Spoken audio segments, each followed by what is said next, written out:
There is a metrics to opening multiple position. A lot of people just get into the market and open multiple position in one entry.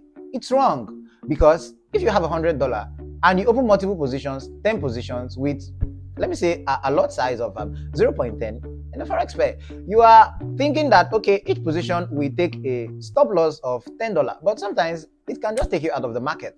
But then we can open multiple positions. This is how it works. This is a $1 billion secret from Probable FS Academy I'm giving you for free. That's because I love you. Listen, when you open a position in the market, start with one position. When that position gives you your profit you're looking for $10, you open another position and adjust your stop loss. When that two position give you $10 again or $5, you open another position and adjust your stop loss. We call it locking of profit.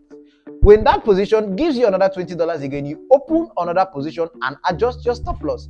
It's a matrix, but that's the safest way and better way to opening multiple positions, because for each position you open, you adjust the stop loss. At the end of the day, even if the market closes against you, you'll be in profit. Ask me how in the next video. Let's milk it. Probable FX shop for you.